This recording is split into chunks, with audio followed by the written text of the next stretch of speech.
3 Loaf Studios! On January 15th, 1919, at 12:30 in the afternoon, Boston's North End was swallowed by a wave, not of water, but of molasses. Yes, the same sticky syrup you might drizzle on pancakes became one of the strangest and most devastating disasters in American history. The tank belonged to the United States Industrial Alcohol Company, through its subsidiary, the Purity Distilling Company. It stood 50 feet tall, 90 feet wide, and could hold 2.3 million gallons of molasses. That's heavier than 17,000 Model T cars or over 100 train locomotives. And on that cold January afternoon, it exploded. Without warning, the tank burst open. A tsunami of molasses, moving as fast as 35 miles per hour, tore through the streets of Boston's North End. Buildings were flattened. Horses and wagons were swept away. People were crushed against walls, trapped in debris, or drowned in the sticky brown flood. 21 people were killed, and over 150 were injured. Entire homes were ripped from their foundations. The nearby firehouse was destroyed, and a train nearly derailed as the flood surged beneath the elevated railway. And the worst part?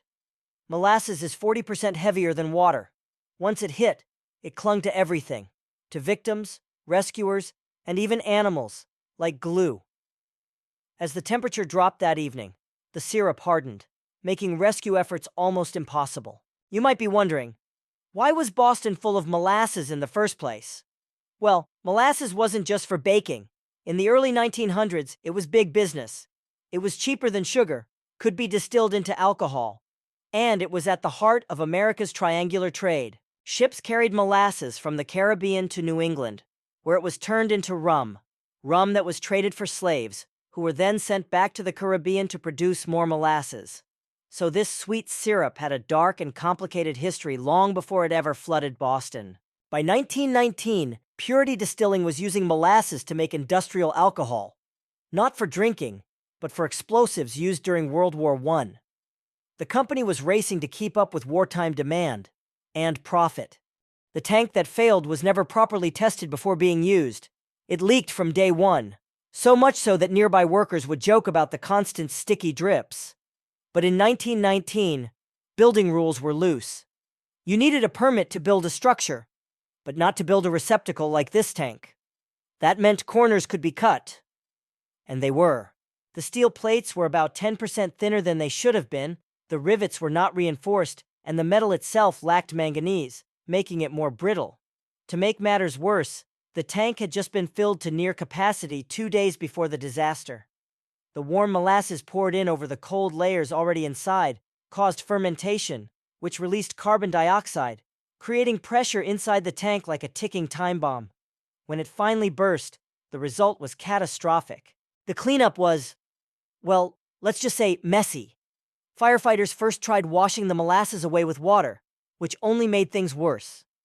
Eventually, they discovered that salt water from the harbor worked better. But by then, the damage was done. Molasses was tracked everywhere. On boots, horses' hooves, trolley seats, telephone receivers, even into people's homes miles away. Boston Harbor turned brown for months, and for decades afterward, residents swore that on hot summer days, you could still smell the molasses. After the flood, victims and their families took the United States Industrial Alcohol Company to court.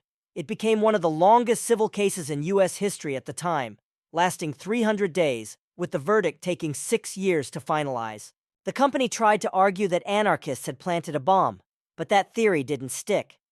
The court found the company negligent and ordered them to pay over $600,000 in damages, roughly $8.3 million today. More importantly, the disaster led to stronger construction regulations across America. From then on, engineers had to prove that structures were safe before they could be used, something that seems obvious now, but wasn't then.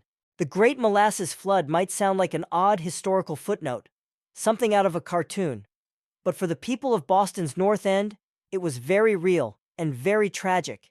It's a reminder that behind every industrial triumph or shortcut, there are human lives at stake, and that even something as simple as molasses can turn deadly when greed and negligence mix.